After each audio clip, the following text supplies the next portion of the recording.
Good evening, London. Allow me first to apologize for this emergency channel. I do, like many of you, appreciate the comforts of everyday routine, the security of the familiar, the tranquility, repetition. Bloody hell. I enjoy them as much as any bloke. But in the spirit of commemoration, whereby those important events of the past, usually associated with someone's death or the end of some awful bloody struggle, are celebrated with a nice holiday, I thought we could mark this November the 5th, a day that is sadly no longer remembered, by taking some time out of our daily lives to sit down and have a little chat. There are, of course, those who do not want us to speak. Just let me think. I suspect even now, orders are being shouted into telephones, and men with guns will soon be on their way. It's Chancellor Sutler. Damn it! Why? Because while the truncheon may be used in lieu of conversation, words will always retain their power. Words offer the means to meaning, and for those who will listen, the enunciation of truth. And the truth is, there is something terribly wrong with this country, isn't there? You designed it, sir. You wanted it foolproof. You told me every television in London. Cruelty and injustice, intolerance and oppression. And where once you had the freedom to object, to think and speak as you saw fit, you now have censors and systems of surveillance coercing your conformity and soliciting your submission. We need cameras. How did this happen? Who's to blame? Well, certainly there are those who are more responsible than others, and they will be held accountable. But again, truth be told, if you're looking for the guilty, you need only look into a mirror. I know why you did it. I know you were afraid. Who wouldn't be? War, terror, disease. There were a myriad of problems which conspired to corrupt your reason and rob you of your common sense. Fear got the best of you, and in your panic you turned to the now High Chancellor Adam Sutler. He promised you order, he promised you peace, and all he demanded in return was your silent, obedient consent. Inspector, you're almost through. Last night I sought to end that silence. Last night I destroyed the Old Bailey to remind this country of what it has forgotten. More than 400 years ago, a great citizen wished to embed the 5th of November forever in our memory. His hope was to remind the world that fairness, justice, and freedom are more than words. They are perspectives. So if you've seen nothing, if the crimes of this government remain unknown to you, then I would suggest that you allow the 5th of November to pass unmarked.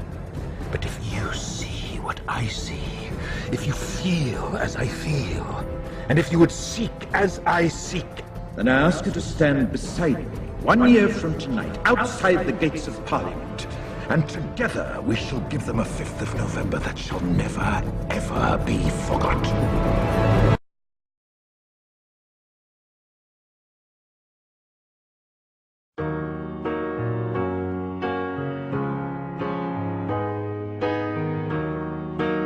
It's very bad for my government. I haven't food, I haven't anything. Me and my children, I will die today.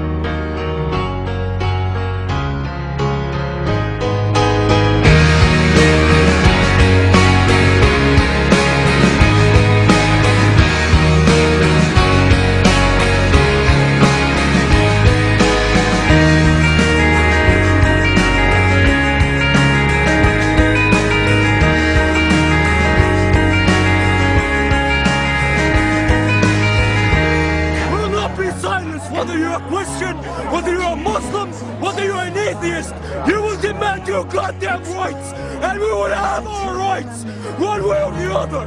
We will never be silenced.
And that's what we're being offered the chance to do now, to turn the master key called becoming conscious that will bring an end to this. It's being given to us, we just need to take it. And to take it, we need to say enough.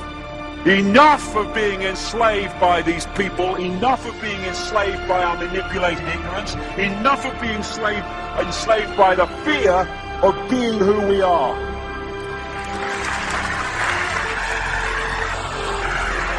Enough! It is time to fly. It is time to fly. Thank you very much.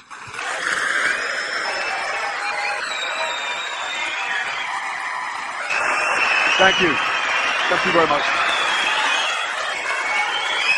Thank you. Thank you. Thank you.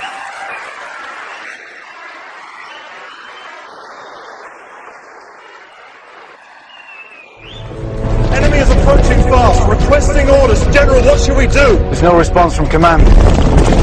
Or from party leader Creedy. Stand down! Stand down!